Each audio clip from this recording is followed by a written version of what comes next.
अध्यात्म के जगत बहुत सारी उठापटक चलती रहती है, बहुत सारे अंतर्विरोध चलते रहते हैं और लोग कुछ बातों का समर्थन, कुछ बातों का विरोध, अब चमत्कारों के खेल, वो खिलवाड़, इन सब पर भी तरह-तरह की प्रतिक्रियाएँ, नकारात्मक, सकारात्मक, समर्थन, विरोध सब चलता रहता है।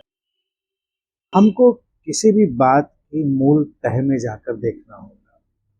जैसे मनुष्य है, मनुष्य एक बच्चे की तरह जन्म लेता है, फिर धीरे-धीरे ज्ञान अर्जित करता है, परिपक्व होता है, विकसित होता है। तो एक व्यक्ति में हम ये यात्रा देखते हैं बच्चे के बचकानेपन की, उसके खेल-खिलवाड़ की और फिर बुद्धिमान होकर, परिपक्व होकर जीवन में आगे जाने की। लेकिन अगर इसको हम मनोवैज्ञानिक रूप से समाज में डालकर देखें, तो समाज में भी यही है। कुछ लोग अभी बचपन में ही हैं, बच्चों जैसे हैं, वो बच्चों जैसे ही खेल खेलते हैं। और यही बात अगर हम अध्यात्म में डालकर देखें, तो अध्यात्म में भी बहुत सारा जो काम है, वो बिल्कुल बच्चों जैसा है, जहाँ पर बचपना है, खेल है, खिलवाड़ है और फिर कुछ समृद्धि, ज्ञान की, ध्यान की, वो सब आती है, परिपक्वता आती है। ये यात्रा है। कुछ लोग एक जगह पर अपना काम करेंगे, कुछ लोग दूसरी जगह काम करेंगे। संतुलन हमको ये देखना पड़ेगा कि हमको विरोध किस बात का करना है, किसी बात के विरोध की क्या सचमुच में आवश्यकता है।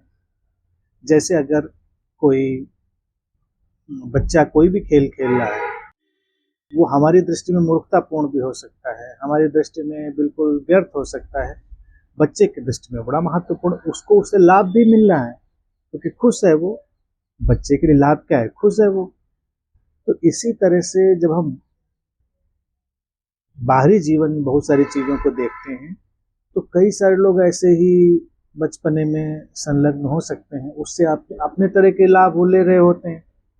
तो जैसे बड़े होने के नाते हम बच्चों को नहीं टोकते, मुस्कुरा देते हैं, उनके साथ हम भी एंजॉय कर लेते हैं और हम कोई तर्क वितर्क नहीं करते कि क्या मूर्खतापूर्ण बात कर रहे हो, ऐसे थोड़ा ही होता है, ये चीज़ ऐसे सच नहीं है। अब बच्चा तो अपनी कल्पना में लगा है, उसने डायनासोर से दोस्ती कर ली है, डायनासोर आके बैठ के उसके साथ नाश्ता कर रहा है, घूम रहा है। बच्चे तो ऐसी कल्पनाएं करते हैं और उनको जीने भी लगते हैं। तो बच्चों के लिए सब माफ, लेकिन ये बात बड़ों के लिए भी लागू होती है। उनमें भी कई लोग बच्चों जैसे होते हैं, उनको भी माफ किया जा सकता है। एक बुद्ध, एक ज्ञानी व्यक्ति, एक जीवन मुक्त व्यक्ति जब अध्यात्म में अपना काम करता है, तो उसका काम बहुत ही परिपक्व है, लोगों को सारे बंधनों से मुक्ति की यात्रा में ले जाने का, ज्ञान अज्ञान के सारे बंधनों से पार एक जीवन मुक्त अवस्था में ले जाने का उसका काम है। इस यात्रा का जो सारा फैलाव है, उसका विलीन हो जाना और सारे बंधनों का, दुखों का समाप्त हो जाना, ये सब बुद्ध के सानिध्य में होता है।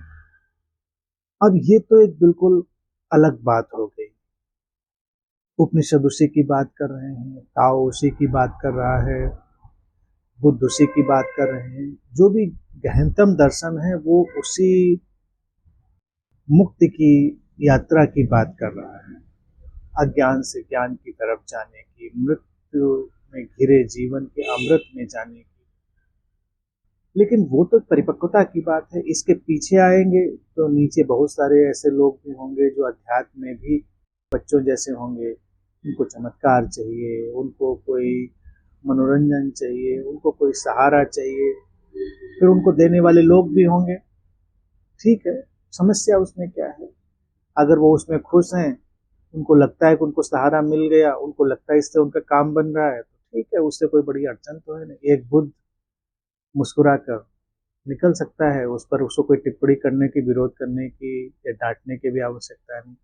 जैसे हम अपने बच्चों को कुछ भी खेल खेलते हुए देखते हैं तो मुस्कुरा ही देते हैं, उनको डांटते थोड़ा, ये कौन सी बेवकूफ़ी की बात तुमने कर दी, ऐसे कहीं होता है? क्योंकि बच्चा तर्क से नहीं चल रहा।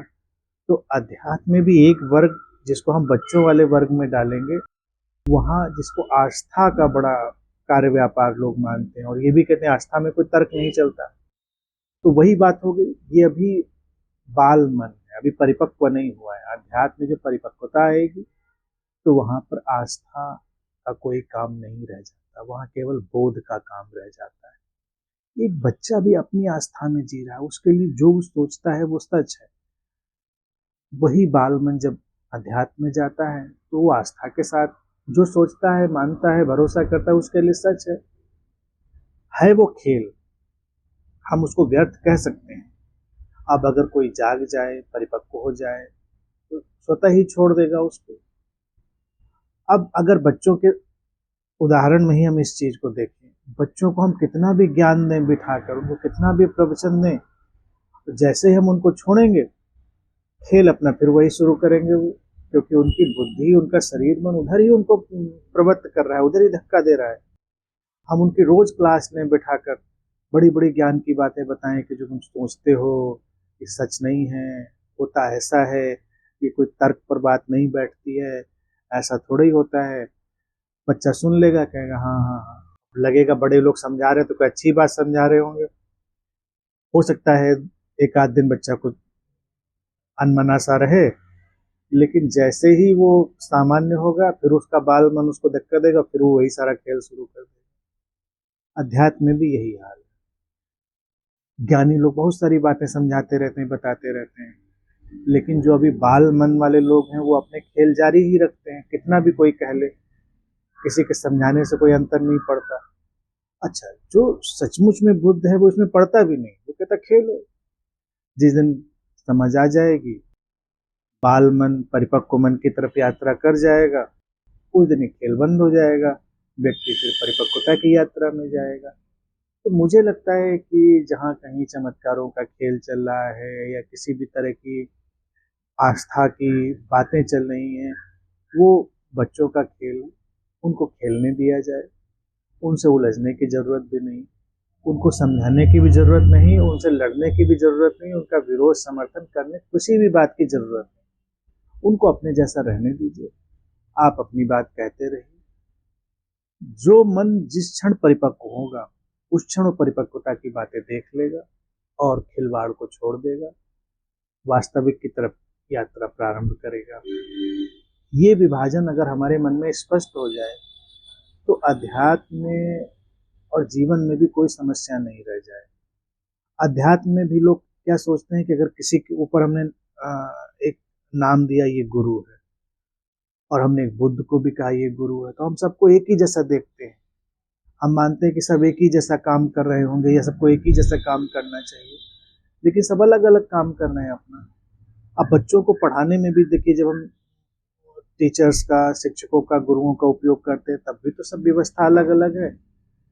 उनको किंडरगार्टन में पढ़ाने वाला, उनको बिल्कुल शुरुआती दौर में पढ़ाने वाला शिक्षक अलग है, फिर उससे आगे की कक्षा में पढ़ाने वाला शिक्षक अलग है, और जब वो बिल्कुल आगे की परिपक्व कक्षाओं में है तो वहाँ के पढ़ाने वाले शिक्षक अलग है। सबके कार्य, सबकी शैली भी अलग है। तो हम ये नहीं कह सकते कि वो जो वहाँ पर कर रहा है, जो बच्चे को अभी बिल्कुल नर्सरी में पढ़ा रहा है, उसको उसी तरह का व्यवहार करना चाहिए जो उसको किसी बड़ी कक्षा में पढ़ाने पे कोई शिक्षक कर रहा होता है। गड्डमड हो जाएगा, वो बच्चा वैसे पढ़ेगा नहीं। अध्यात्म में भी यही, अध्यात्म में भी नर्सरी की क्लासेज हैं, किंडरगार्टन, बड़ी कक्षाएं भी हैं। तो पढ़ने दो, खेलने दो लोगों को, इतना तनाव लेने की, इतना उलझने की आवश्यकता नहीं है। बस एक बात का ध्यान रखना है, किसी भी कार्य से, किसी भी क्रिया से, किसी भी बात से किसी का अहित ना हो रहा हो, इस बात का बस केवल ध्यान रख लें। क्योंकि बच्चे भी जब खेल खेलते हैं तो हम इस बात का ध्यान रख लेते हैं कि कहीं वो अपने को नुकसान न पहुंचा लें, उनकी सुरक्षा का ध्यान हम रखते हैं, खेल खेल में वो छत से न कूद जाएं। तो ये सब बातें बस हमको ध्यान रख लेनी है। तो सुरक्षा का इंतजाम हमको कर लेना है, किसी का शोषण ना हो, किसी का अहित ना हो, और कोई अगर अज्ञान से ज्ञान की तरफ जाने की कोशिश कर रहा हो तो उसको पकड़कर अज्ञानी बनाए रखने के उपाय ना हो। जाना चाह रहा है तो उसको जाने दें। यानी कि कोई बच्चा भी नर्सरी में पढ़ने आया था, केजी में, हमको बहुत प्यारा लगा, अब वो अगली कक्षा में जाना चाह रहा है, तुम उसको पकड़ पकड़ के उसी कक्षा में रखना चाहें कि नहीं नहीं वहाँ जाकर क्या करोगे, सब कुछ तो यही है, असली कक्षा तो यही है, असली ज्ञान तो यही है, तब हम उसको जाने देते। बाहर के शिक्षण व्यवस्था में हम बड़ी आसानी से उसको जाने देते हैं, अध्यात्म की शिक्षण व्यवस्था में उसको आगे नहीं जाने देते। जो अभी चमत्कारों के, आस्थाओं के, विश्वासों के खेल में उलझा बाल मन है, हम उसको पकड़ के हमेशा वहीं रखना चाहते हैं, बस वहीं पर गलती है। जब वो मन विकसित हो तो उसको अगली कक्षा में चला जाने में, और उससे आगे और परिपक्व हो तो उसको और आगे चला जाने में। जहाँ पर जैसे शिक्षक का काम है वो अपना करता रहेगा। तो शिक्षकों को, गुरुओं को भी अपने अंदर भ्रम नहीं लाना है कि सब एक ही जैसा काम कर रहे हैं, सब अलग अलग काम कर रहे हैं। जो बुद्ध लोग होते हैं वो सबसे परिपक्व काम कर रहे होते हैं, उनका काम केवल व्यक्ति के समग्र समझ पर, उसकी समग्र मुक्ति पर है, और वही सबसे अनिवार्य काम है। तो हमको हमेशा इस बात का ध्यान रखना, और अगर हम ऐसे ध्यान रख लेते हैं तो स्वयं देखें कि अब ये लड़ाई झगड़ा, उलझाव, वाद विवाद, तर्क वितर्क कहाँ है, कोई तुलना नहीं, कोई उलझाव नहीं, और सारी सहजता से लोग अपने अपने स्तर से विकसित होते हुए धीरे धीरे उस परम स्तर तक चले जाएंगे। जब जहाँ जिसको जैसे होना है वैसा हो जाएगा, कोई समस्या नहीं है। समस्या हम बनाते हैं, हम अपनी बनाई हुई समस्याओं को छोड़ दें, फिर जीवन और अध्यात्म पूरी तरह सहज है, सरल है, और उसमें कोई भी द्वंद्व या किसी भी उलझाव की कोई भी जगह नहीं।